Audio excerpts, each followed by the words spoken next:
Hi, today I'll be sharing with you a topic on rapport building.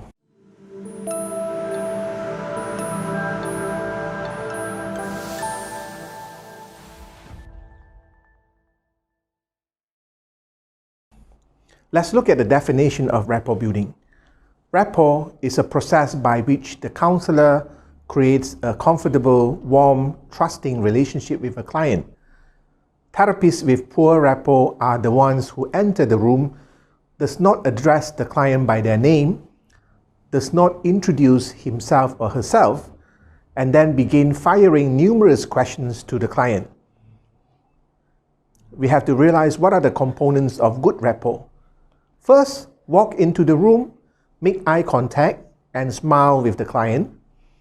Introduce himself or herself, that means introduce yourself to the client, and ask the client what he or she would like to be called. Some may prefer formal name, or some may prefer nickname.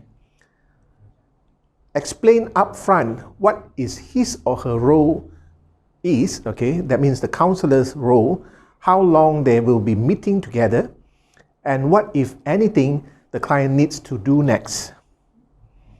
For example, the counselor may say, "Hi, my name is Mohammed. I'm going to be asking you some questions from this form to see how we can best help you today.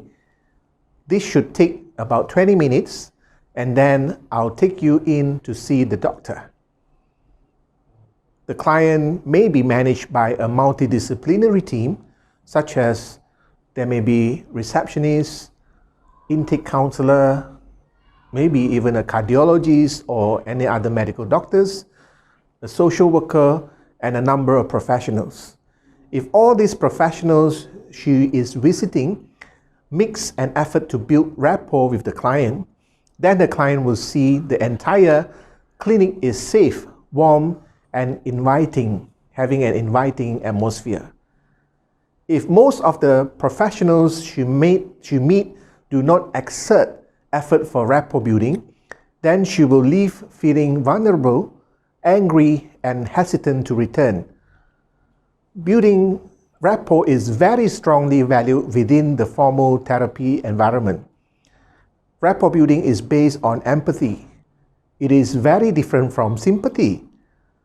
Empathy is actually the ways in which a counselor can understand and effectively communicate back to a client what the client is or has been experiencing. For example, if a client were a trader at a stock exchange and were to talk about this 70-hour work week and the pressure of working in such highly stressful environment, the counselor could respond to this in one or two ways. An ineffective response would be minimize the client's experience or try to make it seem less stressful than it is. He might say, "Oh, I really can't be that bad. It's all in how you deal with stress." Another ineffective but overused response is, "I know how you feel. Last week, I have 15 clients in a week." A counselor who gives either of these responses is not demonstrating an understanding of the client's experience.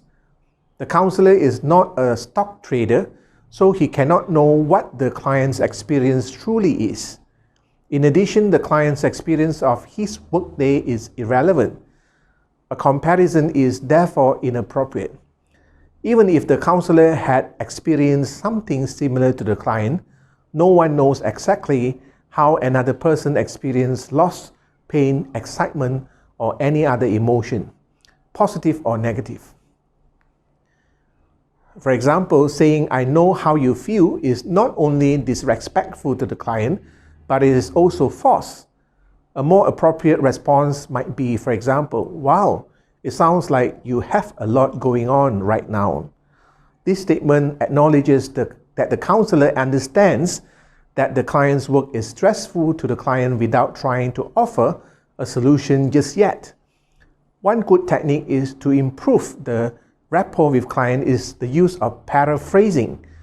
When a client paraphrases what a client have just said, he takes a statement or concept and puts it into simpler more concise, yet still non-judgmental terms. First, it reinforces the client that the counselor is listening and to understand what the client is saying and has been experiencing. Second, if the counselor paraphrases a concept incorrectly, the client can clarify what she had said. Third, it can help a client, particularly one who may be feeling particularly emotional or unfocused in the moment, break through the many different emotions they may be feeling and focus on the issue at hand. And finally, if the client is expressing negative feelings about herself or himself, the client's paraphrasing in a non-judgmental way will serve to mitigate the negativity rather than reinforcing it to the client. So paraphrasing statements might start with, for example, "it sounds like," or "so what you are saying is," or "let me see if I understand what you mean, you seem to feel like," for example.